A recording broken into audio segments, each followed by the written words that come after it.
விஜய் டிவியில் சக்ஸஸ்ஃபுல்லாக போயிட்டுருக்கிற ஒரு சீரியல் தான் மகாநதி. இந்த சீரியலில் காவிரி அப்படிங்கிற கேரக்டரில் நடிகை லக்ஷ்மி பிரியா நடிச்சிட்டு வராங்க. ரீசெண்டாக லக்ஷ்மி பிரியா மகாநதி சீரியலை விட்டு விலக போகிறாங்க அப்படின்னும் பிக் பாஸ் தமிழ் சீசன் 9ல் பார்ட்டிசிபேட் பண்ண போகிறதுனால தான் இந்த முடிவு எடுத்திருக்காங்க அப்படின்னும் தகவல் வெளியாச்சு. ஆனால் லக்ஷ்மி பிரியா இதெல்லாம் வதந்தி நம்பாதீங்க அப்படின்னு சொல்லி அந்த செய்திக்கு முற்றுப்புள்ளி வச்சாங்க. இந்த ஒரு சூழ்நிலையில் மறுபடியும் ஒரு சர்ச்சை லக்ஷ்மி பிரியாவை சம்மந்தப்படுத்தி வெளியாகி இருக்கு. லக்ஷ்மி பிரியாவும் அதுக்கு ரொம்பவே ஆதங்கப்பட்டு பதிலடி கொடுத்திருக்காங்க. லக்ஷ்மி பிரியா இன்ஸ்டாகிராமில் ரொம்பவே ஆக்டிவா இருப்பாங்க. ஃபேன்ஸோட கமெண்ட்ஸ்க்கும் ரிப்ளை பண்ணுவாங்க. அந்த வகையில இவங்க எந்த ஆண் நண்பர்கள் கூட போஸ்ட் போட்டாலும் சிலர் உங்க பேர் நல்லா இருக்கு, இவர் தான் உங்க பாய் ஃப்ரெண்டா, இவரை தான் கல்யாணம் பண்ணிக்க போறீங்களான்னு கேட்க தொடங்கிடுவாங்க. இப்படிதான் சமீபத்துல நடிகர் சபரி கூட லக்ஷ்மி பிரியாவை தொடர்பு படுத்தி பேசிட்டு வந்தாங்க. அதுக்கு சபரியும் அப்படியெல்லாம் எதுவும் இல்லைன்னு மறுத்திருந்தாரு. இதே மாதிரி மகாநதி சீரியல்ல விஜய் கேரக்டர்ல நடிக்கிற நடிகர் சுவாமியையும் லக்ஷ்மி பிரியாவையும் தொடர்பு படுத்தி இவங்க ஃபேம்காக விஜய் லவ் பண்ற மாதிரி நடிக்கிறாங்க அப்படிங்கிற மாதிரி இவங்களை சுத்தி இப்படி ரிலேஷன்ஷிப் மற்றும் மேரேஜ் பத்தி பேசப்பட்டு வருது. இந்த ஒரு சூழ்நிலையில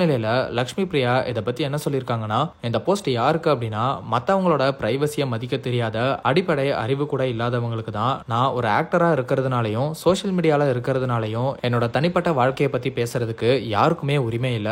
ஊர்கா வேணும்னா உங்க வீட்டுல போய் எடுத்து சாப்பிடுங்க. எனக்கு யாரை பிடிக்கும், நான் யார் கூட ரிலேஷன்ஷிப்ல இருக்கேன், நான் யாரை கல்யாணம் பண்ணிக்க போறேன்னு இதெல்லாம் நானும் என்னோட குடும்பமும் பார்த்துப்போம். இதெல்லாம் தனிப்பட்ட விஷயம். தயவு செஞ்சு நான் யார் கூட எல்லாம் ஒர்க் பண்றனோ, ட்ரைனிங் பண்றனோ, ஃப்ரெண்ட்ஸா இருக்கணும், அவங்க கூட எல்லாம் சேர்த்து வச்சு ரிலேஷன்ஷிப் ரூமஸை பரப்புறதை நிறுத்துங்க. வரம்பு மீறி பண்ணிட்டு இருக்கீங்க, முடியல. உங்க வாழ்க்கையில வேற ஏதாவது பண்ணுங்க. இந்த காலத்துல பெண்கள் ராக்கெட்டை இயக்குறாங்க, மற்ற நாடுகளுக்கு போறாங்க. ஆனா உங்களை மாதிரியான ஆட்கள் இப்படி தேவையில்லாத விஷயத்தை பேசி ஒரு பொண்ணோட வாழ்க்கையை அழிக்கிறீங்க அப்படின்னு லக்ஷ்மி பிரியா ரிலேஷன்ஷிப் மற்றும் வெட்டிங் ரூமஸ்க்கு ரொம்பவே காட்டமா பதிலடி கொடுத்திருக்காங்க.